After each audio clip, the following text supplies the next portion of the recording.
ప్రసంగి గ్రంథం బైబిల్లోని జ్ఞానసాహిత్య గ్రంథాల్లో ఒకటి. అది ఈ వాక్యంతో ప్రారంభమవుతుంది. యెరూషలేములో రాజైన దావీదు కుమారుడైన కొహెలెత్ మాటలు. హీబ్రూలో కొహెలెత్ అంటే ప్రజల్ని ఒకచోట సమకూర్చేవాడు అని అర్థం. ఇక్కడ విషయంలో తన మాటలు విని నేర్చుకోవడానికి.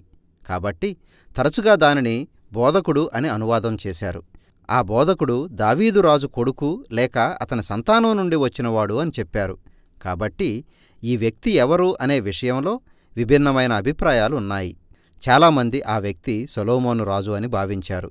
కొందరైతే దావీదు వంశం నుండి వచ్చిన మరొక వ్యక్తి అని అన్నారు.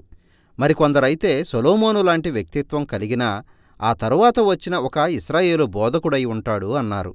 వీటిలో ఏది నిజమైనా ఆ బోధకుడు ఈ గ్రంథంలో ఒక పాత్రధారి అని, అతడు ఈ గ్రంథ రచయితకు వేరైన మరొక వ్యక్తి అని గుర్తించడం ప్రాముఖ్యం. ఈ గ్రంథంలో ఎక్కువగా మనం ఆ బోధకుని స్వరమే వింటాం. కానీ మొట్టమొదటి వచనంలో ఆ బోధకుణ్ణి మనకు పరిచయం చేసేది మాత్రం ఈ గ్రంథ రచయిత. ఆ తరువాత గ్రంథం ముగింపులో బోధకుడు చెప్పిన విషయాలన్నింటినీ సమీక్షించి ముగింపుకు తీసుకొస్తాడు. ఆ బోధకుడు చెప్పే మాటలన్నింటినీ మనం ముందుగా వినాలని, ఆ తరువాత వాటిని పరిశీలించి మన స్వంత అభిప్రాయాన్ని ఏర్పరచుకోవాలని రచయిత కోరుతున్నాడు. ఇంతకీ బోధకుడు మనకి ఏం చెబుతున్నాడు? ఈ గ్రంథం ప్రారంభంలో, ముగింపులో కూడా రచయిత ఆ బోధకుని మౌలికమైన సందేశాన్ని క్లుప్తంగా చెప్పాడు. అది నిష్ప్రయోజనం, నిష్ప్రయోజనం, అంతా నిష్ప్రయోజనం. చాలా ఇంగ్లీషు బైబిళ్లలో హెవెల్ అనే ఈ హీబ్రూ మాటను అర్ధరహితం అని అనువదించారు. కానీ అది దీనికి సరైన అర్థం ఇవ్వడం లేదు. హీబ్రూ పదం హెవెల్ అంటే అక్షరార్థంగా ఆవిరి లేక పొగ అని అర్థం. బోధకుడు ఈ మాటను రూపకాలంకారంలో 38 సార్లు వాడాడు. మొదటిగా జీవితాన్ని అది తాత్కాలికమైనా సరే ఒక పిడికెడు పొగలాగా వర్ణించాడు. రెండవదిగా జీవితం ఒక గూఢ ప్రశ్న అని, ఒక వైరుధ్యం అని పోల్చాడు. పొగలాగా అది ఒక గట్టి పదార్థంలాగా కనిపించినా దానిని పట్టుకోవడానికి ప్రయత్నించినప్పుడు అక్కడ ఏమీ ఉండదు. అలాగే ఈ లోకంలో చాలా అందం ఉంది, మంచి ఉంది. కానీ నువ్వు దానిని అనుభవిస్తూ ఉండగానే ఏదో ఒక దుర్ఘటన జరిగి అంతా ఎగిరిపోతుంది. మనందరిలో ఒక బలమైన న్యాయశీలత ఉంది. కానీ మంచివారికి ఎల్లప్పుడూ చెడు జరుగుతూనే ఉంది. కాబట్టి జీవితం ఎల్లప్పుడూ అనూహ్యంగా ఉంటుంది. అది అస్థిరం. బోధకుని మాటల్లో గాలిని వెంటాడినట్టుగా ఉంటుంది. అంటే హెవెల్. ఇది కొంచెం నిస్పృహ కలిగించేదిగా ఉంది కదూ. అతడు ఇదంతా మనకెందుకు చెబుతున్నాడు?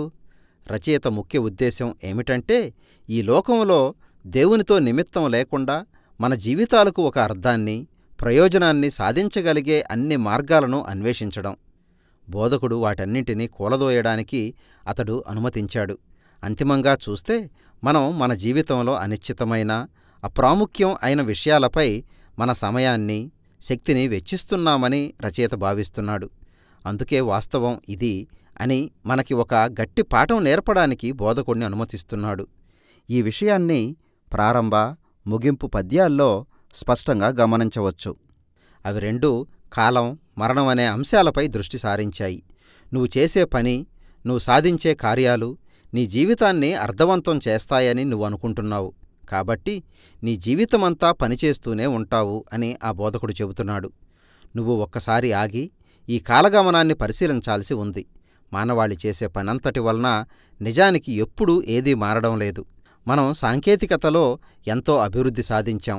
పైకి లేచి కూలిపోయిన ఎన్నో రాజ్యాలను నిర్మించాం. అయితే ఒకసారి ఒక కొండపైకెక్కి అదేమన్నా పట్టించుకుంటుందేమో చూడు. మనందరం లేనప్పటి నుండి అది అక్కడే ఉంది. మన తరువాత కూడా అక్కడే ఉంటుంది.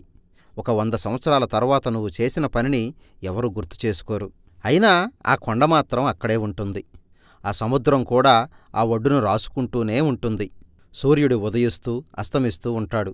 కాబట్టి కాలం నిన్ను, నన్ను, మనకిష్టమైన వాటన్నింటినీ తుడిచివేస్తూనే ఉంటుంది. ఈ విషయమే మనల్ని ఎంతో నిరాశకు గురిచేస్తుండగా బోధకుడు ఈ గ్రంథం అంతటా మరణం గురించి మాట్లాడాడు. ముఖ్యంగా చివరిలో ఉన్న పద్యం చూడాలి.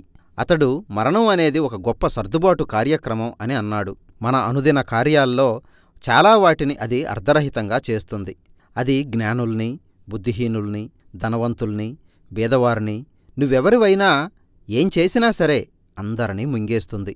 మంచివారమైనా చెడ్డవారమైనా మనమంతా చనిపోతాం. మరణాన్ని తప్పించుకోలేం. ఈ 2 తలంపులు ముందు పెట్టుకుని బోధకుడు ఐశ్వర్యం, ఉద్యోగం మొదలైన వాటి కోసం మన జీవితాన్ని ఖర్చు చేస్తూ మనం చేసే ఆయా కార్యకలాపాలను గూర్చి చర్చించబోతున్నాడు. ఎక్కువ కష్టపడి పనిచేయడం నీ జీవితాన్ని ఎంతో విలువైందిగా చేస్తుందని నువ్వు అనుకుంటావు. కానీ దానికోసం నువ్వు ఎదుర్కొనే ఒత్తిడి, పడే కష్టం, గడిపే నిద్రలేని రాత్రుల గురించి ఆలోచించు. నువ్వు కొంత ఆస్తిని సంపాదించే సమయానికి దానిని అనుభవించలేనంత వృద్ధుడివైపోతావు. చివరికి నువ్వు చేసిన పనిని గుర్తించకుండా దానిని గురించి ఏమాత్రం శ్రద్ధలేని వారికి దానిని అందించి వెళ్ళిపోవలసి వస్తుంది. లేక సుఖభోగాలు నీ జీవితాన్ని విలువైనదిగా చేస్తాయని తలుస్తావేమో. సరే, అదీ చూడు. నీ సెలవు దినాలు, వారాంతపు విలాసాలు అన్నింటిలో సంతోషించు. అయితే సోమవారం వచ్చి తీరుతుంది. నిష్ప్రయోజనం, నిష్ప్రయోజనం, అంతా నిష్ప్రయోజనం. ఇంతకీ ఆ బోధకుడు ఏం చెప్పదలుచుకున్నాడు? మనం సుఖభోగాల కోసం వెదికేవారమా లేక సాపేక్షవాదులమా? అబ్బే, అదీ కాదు. అది కూడా నిష్ప్రయోజనమే. జ్ఞానయుక్తంగా దేవుని భయంలో జీవించడంలో నిజమైన ప్రయోజనం ఉంది అనే సామెతల గ్రంథంలో చెప్పిన మాటలను బోధకుడు అంగీకరిస్తున్నాడు. మొత్తం మీద జీవితం సాఫీగా జరిగిపోయే అవకాశం ఉంది. అయితే సమస్య ఏమిటంటే జ్ఞానయుక్తంగా దేవుని భయంలో జీవించడం కూడా నిష్ప్రయోజనమే. ఎందుకంటే అవి కూడా మంచి జీవితానికి భరోసా ఇవ్వడం లేదు. మంచి మనుషులు విషాదకరంగా చనిపోతున్నారు. దుర్మార్గులు అభివృద్ధి చెంది చాలా కాలం జీవిస్తున్నారు. ఈ సూత్రాలకు చాలా పరిమితులున్నాయి. కాబట్టి జ్ఞానం కూడా నిష్ప్రయోజనమే. అయితే ఇది అర్ధరహితం ఏమీ కాదు. ఇదొక చిక్కుముడి అంతే. జ్ఞానం అన్నిసార్లు నువ్వు ఎదురుచూసిన విధంగా పనిచేయదు. కాబట్టి ఈ నిష్ప్రయోజనం అనే దానిని అధిగమించి ముందుకు వెళ్లడం ఎలా? ఇక్కడ ఒక పెద్ద వైరుధ్యం ఏమిటంటే సూర్యుని కింద జీవితాన్ని నిజంగా ఆనందించాలంటే ఏం చెయ్యాలో బోధకుడు కనుక్కున్నాడు. అది హెవెల్ లేక నిష్ప్రయోజనం అని పిలిచేదాన్ని అంగీకరించడమే. అంటే నీ జీవితంలో ఏ ఒక్కటి నీ స్వాధీనంలో లేదని ఒప్పుకోవడం. తన మాటల్లో కనీసం 6 చోట్ల బోధకుడు దేవుని బహుమానాల గురించి ప్రస్తావించాడు. అవేమంటే స్నేహితులు, కుటుంబం, ఒక మంచి భోజనం లేదా మంచి వాతావరణంతో నిండిన ఒక రోజు అనే జీవితంలోని కొన్ని అతి సామాన్యమైన విషయాలు. వీటిని నువ్వు నీ స్వాధీనంలో ఉంచుకోలేవు. నువ్వు వాటికి ఏ విధంగానూ భరోసా ఇవ్వలేవు. అదే వాటి అందం. నేనెప్పుడైతే దేవునిలో సంపూర్ణమైన నమ్మకం ఉంచాలని స్థిర నిర్ణయానికి వస్తానో నా జీవితం ఎలా ఉండాలో అని నేను ఊహించుకున్నట్టు కాక అది నాకు ఏ విధంగా అనుభవంలోకి వచ్చిందో ఆ విధంగానే దానిలో ఆనందించగలుగుతాను. ఎందుకంటే జీవితం గురించి నేను ఎదురుచూసే విషయాలన్నీ కూడా అంతిమంగా నిష్ప్రయోజనం, నిష్ప్రయోజనం. ఈ సూర్యుని కింద ఉన్న ప్రతిదీ పూర్తిగా నిష్ప్రయోజనం. ఇక బోధకుని మాటలు ముగిశాయి. గ్రంథం చివరిలో రచయిత మరొకసారి మాట్లాడి అంతా ఒక ముగింపుకు తీసుకొచ్చాడు. మనం ఆ బోధకుని మాటలు వినడం చాలా ప్రాముఖ్యం అని అతడు చెప్పాడు. అతడు వాటిని పదునైన మొనతో ఉన్న ఒక కాపరి కర్రతో పోల్చాడు. అది మనకు గుచ్చుకున్నప్పుడు మనకి బాధ కలిగించవచ్చు. అయితే ఆ బోధకుడు నిన్ను గొప్ప జ్ఞానం వైపుకు సరైన మార్గంలోకి మళ్లించడం కోసమే దానితో నిన్ను పొడుస్తాడు అని అతడు చెప్పాడు. బోధకుని మాటలను మరీ ఎక్కువగా పట్టించుకుని ముందుకు సాగదీసే అవకాశం ఉన్నదని రచయిత మనల్ని హెచ్చరించాడు. జీవితంలో మన ఉనికికి చెందిన చిక్కుముడ్లను పరిష్కరించడానికి నీ జీవితమంతా గ్రంథాలు చదువుతూ వాటిలో మునిగిపోయే ప్రమాదముంది.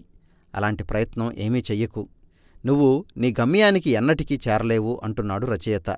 దానికి ప్రత్యామ్నాయంగా రచయిత తన స్వంత పరిష్కారం ఒకటి సూచించాడు.